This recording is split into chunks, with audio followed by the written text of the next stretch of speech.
Welcome to The Explainer. We're always told that buying a home is kind of the finish line, right? The end of a long financial race. But what if I told you the biggest, most expensive surprises don't happen before you get the keys, but actually long after?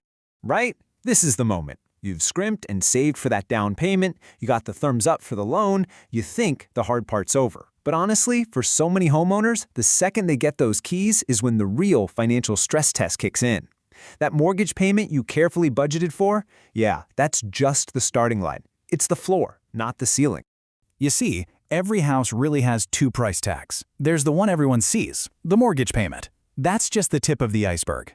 But it's the second, hidden price tag, the part of the iceberg underwater that can sink you, that grows and changes every single year. And that's the one we need to talk about.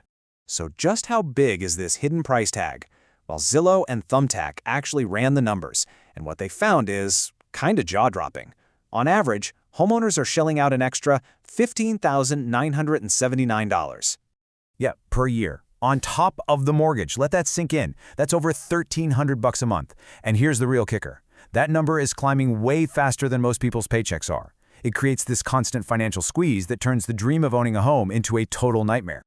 So where's all this cash going? Well, it's basically a three-headed monster. You've got maintenance and repairs, which is the biggest piece of the pie, no surprise there. But then you have property taxes and homeowners insurance, and those two, well, they have a really nasty habit of delivering some serious budget-busting shocks. And the fallout from this is just, wow. Almost half of new homeowners who say they regret buying their house point to one single reason: these unexpected costs. They did everything by the book. They saved up, they got the loan, but they were completely blindsided by the actual price of keeping that house. All right, let's deconstruct this hidden bill piece by piece. And we're going to start with a biggie that hits you before you've even had a chance to pick out paint colors. We're talking about closing costs, and these are not small potatoes. Let's put it in perspective. On a $450,000 home, you could be looking at an extra $9,000 to $22,000 in cash that you need on closing day. This is on top of your down payment. It's for things like loan fees, title insurance, appraisals. It all adds up fast. Okay, next up, maintenance. Now, you've probably heard this old rule of thumb, right? Just set aside 1% of your home's value every year. For your parents' generation, that was pretty solid advice. It was simple, it was easy, and today it is dangerously completely wrong. Seriously, relying on that rule now is just asking for trouble. So why is that rule so broken? Well, in a word, inflation. But it's also supply chain chaos and the skyrocketing cost of skilled labor. That old 1% figure just doesn't cut it anymore.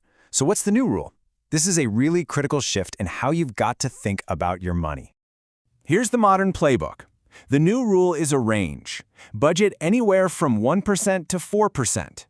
Where you land on that scale really depends. Is your house brand new? You might get away with 1%. Is it an older home in a place that gets slammed with snow every winter? You'd better be budgeting closer to that 4% mark.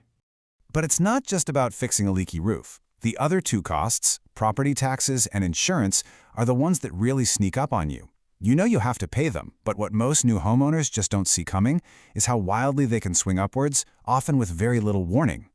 And that brings us to what I call the shockwave effect.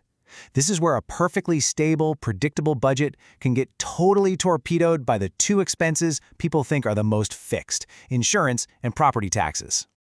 Just look at that number. Insurance premiums are up nearly 50% nationwide. And since your insurance is usually paid through your mortgage escrow account, guess what that means? Your monthly mortgage payment goes up too.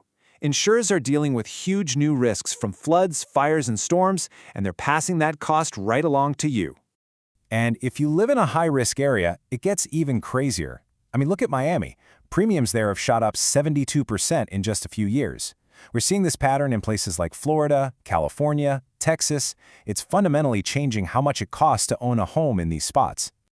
Now let's talk about the other shockwave. This one might be the biggest blind side of them all: the property tax reset. Here's the deal. The moment you buy a home, the county looks at what you paid for it and says, aha, that's the new taxable value. That super low tax bill the last owner was paying for 10 years? Poof, it's gone. And here's how the trap is set. When you first get your mortgage, your lender estimates your monthly payment based on the seller's old low tax bill. But then, a year later, the county reassesses your home at the price you paid. Your tax bill suddenly spikes, your escrow account is now way short, and bam! Your lender sends you a new bill and your monthly payment just jumped by hundreds of dollars to cover it.